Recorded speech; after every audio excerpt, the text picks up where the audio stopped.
What up, senpais? It's Dre here with Yokuso Otaku, and today we're going to be talking a little bit about Tiny Tina's Assault on Dragon Keep, a Wonderlands One-shot Adventure.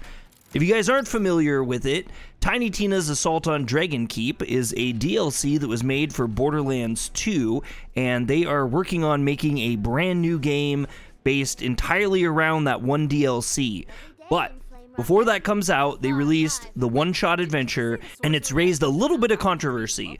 A lot of people think that the One-Shot Adventure is a quick cash grab by the company, but honestly, I don't think that it's really intended to sell big volumes at all. They took the DLC from Borderlands 2, and they made it into its own standalone version, which can be played completely by itself. So if you missed out on Borderlands 2, and you didn't get the DLC, but you do want to play the new upcoming game, this is a great way for people to get into it, and it retails at a pretty low price of $9.99. I do want to state clearly, though, I did get this game for free from the developers, which I greatly appreciate. However, as always, all thoughts are my own. So originally I was a really big fan of the DLC. I thought it was actually one of the best DLCs I'd played in a while. I think Tiny Tina's character is just really interesting, and the concept of having a DLC where you're playing in the same universe that you knew before, but as a D&D like style adventure. They call it Bunkers and Badasses in the game. It was just a really good concept. I thought it was really fun, and it's not all that long of an adventure, but it is really good and has some replayability. Now, unlike the DLC, they did come out with a couple new changes. There's a new intro, there's a new shield type, which kind of knocks enemies back. There's a couple new quests from the Borderlands 2 base game that's built in. I'm looking at you, Face McShooty. There's also some new exclusive cosmetics that are just for this game. There's some new gear drops, new skills, and speaking of skills, you actually earn 2 skill points every time you level up in this game. I think the reason why they did that was because in the base game, you'd actually be kind of leveled up by the time you got into the DLC, but this one, you're just playing it by itself, so they let you kind of get up to speed a lot quicker. There's also a new skeleton chest. They have a special type of drop, which are called cerv crystals. Any of the enemies can drop them, and you use them in a specialized store to get some kind of interesting weapons, though there's only a small selection of the weapons. This game also offers true Vault Hunter mode once you beat the game, which is what I'm playing through right now. So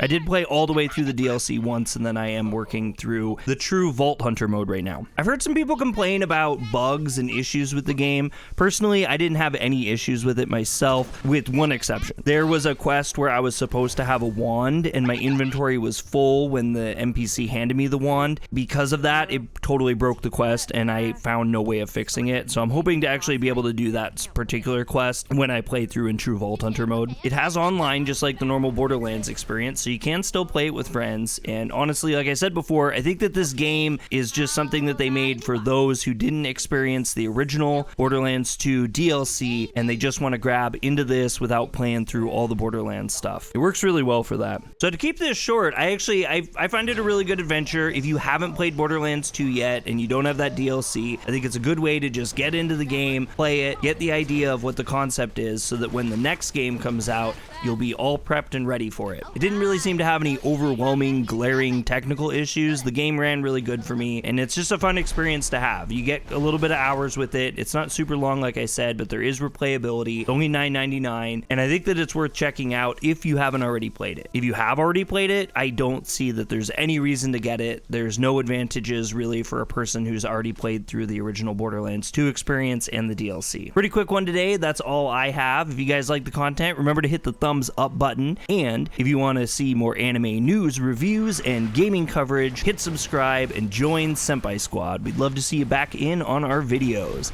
Let me know what you guys think in the comments below. I'm Dre with Yokuso Otaku, and I'll catch you on the next one.